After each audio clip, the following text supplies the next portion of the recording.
Bonjour, on va faire la dernière leçon des problèmes d'extrémum. Cette fois-ci, c'est en économie. Donc, lorsqu'on parle d'argent, on parle de revenu. C'est le prix de vente par unité, combien tu vends tes choses, chacune, fois le nombre que tu vas vendre. Que ça, c'est le revenu qui rentre à ton magasin. Donc, la fonction de revenu, c'est la fonction qui décrit le revenu selon le nombre d'unités vendues. Exemple 1. Via Rail propose une excursion à 120 $ par personne pour des groupes d'au plus 100 personnes. Si la taille d'un groupe dépasse 100 personnes, Via réduit le prix de chaque billet de 50 cents par personne supplémentaire. Calcule la taille d'un groupe qui maximise le revenu. Donc, première chose, le revenu, c'est le prix de vente fois le nombre d'unités. Pourquoi il me faut l'équation de revenu? Parce qu'on dit maximise le revenu. Donc, il va nous falloir le prix de vente. On sait que c'est 120 $ par personne, mais s'il y a plus que 100 personnes, il va être 119,50 s'il y a une personne comme 101. Si c'est 102, ça serait de 119. OK? Puis, le nombre d'unités, ben, c'est 100 personnes ou ça pourrait être plus que 100 personnes pour qu'il y ait un meilleur prix pour le prix de chaque billet. Donc, ici, je dis que X, c'est le nombre de personnes au-dessus de 100. Donc, si c'est 120, X, ça serait 20. Donc, mon revenu, mon prix de vente, c'est 120 moins mon 50 cents par personne de plus de 100. Mon nombre d'unités, donc mon nombre de personnes qui vont aller, c'est 100 plus X. Ça peut être mon revenu. Souvent, dans ces problèmes-là, le plus difficile, c'est de trouver tes équations. Mais tu vas voir, dans plusieurs autres, on va te donner les équations, que ce ne sera pas si pire, ça va être te souvenir de ton vocabulaire, des nouveaux mots que tu apprends. Ton revenu maximum, ça veut dire que la dérivée va être égale à 0. Ici, je l'ai laissé, j'aurais pu développer, puis après ça, dériver. Ici, je l'ai laissé comme une multiplication, donc la dérivée de la première parenthèse fois la deuxième, plus la première fois la dérivée de la deuxième. Puis j'obtiens que x va être 110. Que la taille du groupe, ça va être 100 plus 110, donc 170 personnes. Le coût total, c'est le coût par unité fois le nombre d'unités. Il me manque les petits chapeaux sur les U, là, ici. Donc, la capacité d'une caisse de rangement sans couvercle de base carrée doit être 5 mètres cubes. Donc, une boîte, pas de couvercle. Le matériel utilisé pour les parois, donc les côtés, c'est 1,60 $ le mètre carré et celui de la base, c'est 2 $ par mètre carré. Trouve les dimensions qui minimiseront le coût du matériel et calcule le prix minimal. Je vais me faire un petit dessin. La base un carré qu'on dit. Donc, j'ai mis X par X, puis Y pour la hauteur.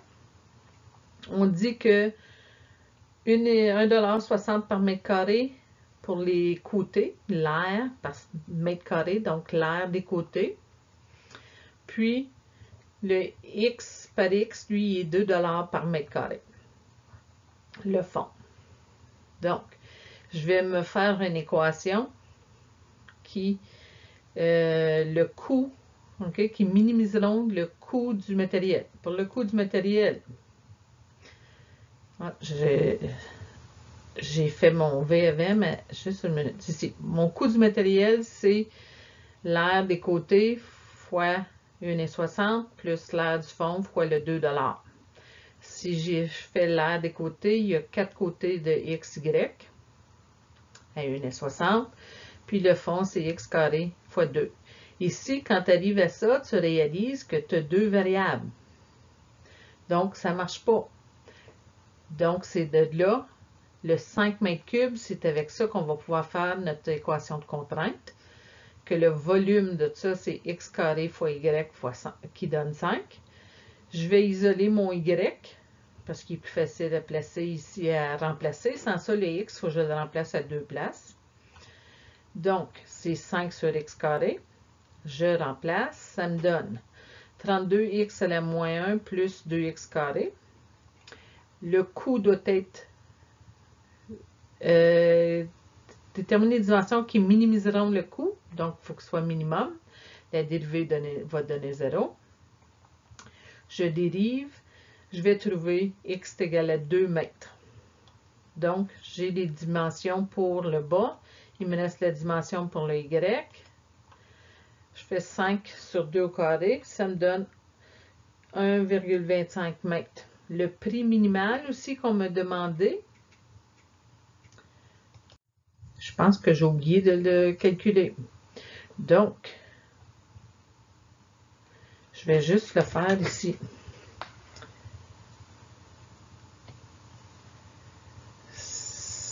Le coût était de...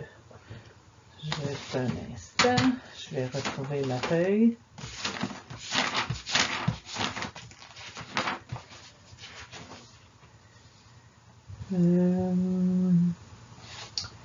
Le coût était de 32x moins 1 plus 2x carré.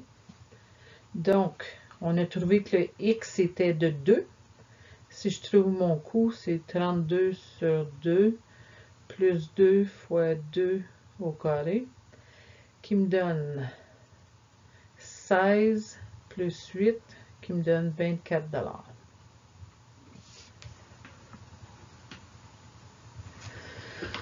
OK.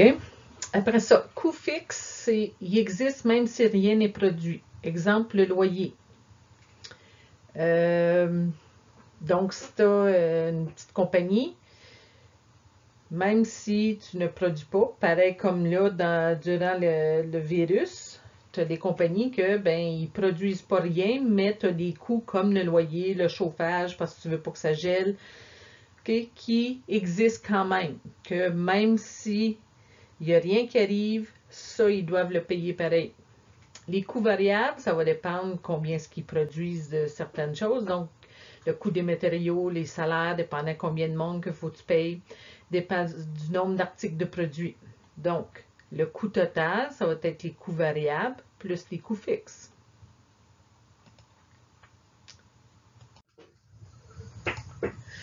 Les coûts variables de production de X réfrigérateurs sont, ici, on donne les coûts variables. Suppose que les coûts fixes sont de 50 000 $. Calcule le nombre de réfrigérateurs qui minimise les coûts de production moyens. Calcule le coût moyen. Donc, mon coût total va être mes coûts variables plus mes coûts fixes. Mes coûts variables sont ici. Donc, j'ai écrit l'équation. Mes coûts fixes sont ici. Donc, j'ai une somme. Il faut que ça minimise le coût de production moyen. Donc, premièrement, il va falloir que je trouve le coût moyen. Le coût moyen, c'est le coût total divisé par le nombre de réfrigérateurs. Parce qu'ici, les X, c'est les réfrigérateurs. Donc, je prends cette équation-là, je la divise par X. Que mon coût moyen est ceci. Je veux que le coût moyen soit minimisé, donc je peux dériver le coût moyen, le mettre égal à 0. Ça va me donner ceci. Je trouve que X c'est 500 ou moins 500. Je ne peux pas faire moins 500 réfrigérateurs. Donc, j'ai 500 réfrigérateurs. Puis, il demande, calcule le nombre de réfrigérateurs. Donc, c'est 500 réfrigérateurs. Puis, calcule le coût moyen. Ici, mon coût moyen de 500, ça va être, je remplace 500 dedans, ça me donne 330 $. Ici, je pourrais rajouter réfrigérateur. Je ne demande pas de phrase, mais dites-moi au moins c'est quoi. Réfrigérateur.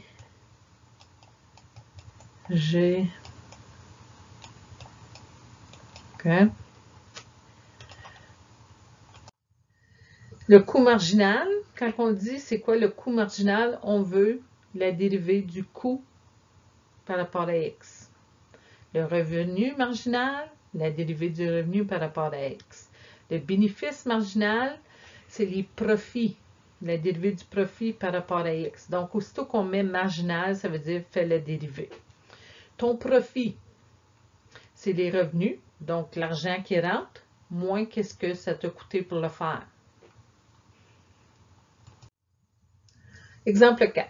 Un fabricant de calculatrices produit X par jour à un coût journalier en dollars de 40x moins 0,035x carré plus 1250. Suppose que les calculatrices sont vendues 60 moins 0,05x dollars chacune et trouve X qui maximise le profit journalier. Donc, j'ai mon coût. On m'a donné l'équation. Mon revenu, c'est le prix par unité fois le nombre d'unités. Donc, je prends mon 60 moins 0,5x fois le nombre d'unités qui est x. Mon profit va être mon revenu moins coût. Donc, ceci moins le coût. OK? Donc, mon équation de profit est ici. On veut maximiser les profits, donc la dérivée des profits va être égale à 0. Je dérive mes profits, j'ai ça, je trouve x est égal à 666,6 périodiques calculatrices. Donc, est-ce que c'est 666 ou 667? Parce que je ne peux pas faire un décimal de calculatrice.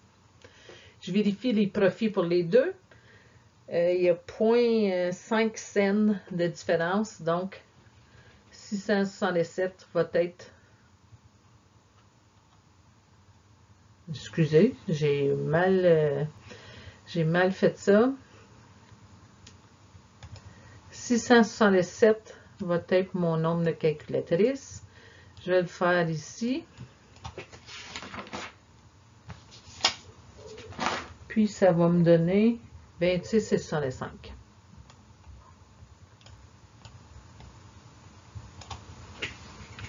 Parce que j'ai trouvé le prix parce qu'on me le demandait.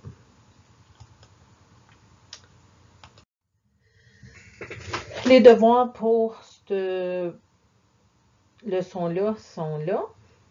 Et j'ai ajouté des feuilles de revue. Donc, toutes ces feuilles-là, il y en a dans ton livre, mais le reste, c'est des feuilles qu'il y a sur le site. Puis, on va faire un test sur cette partie-là. Comme vous voyez, c'est très petit. On va discuter comment est-ce qu'on va faire ça pour le test.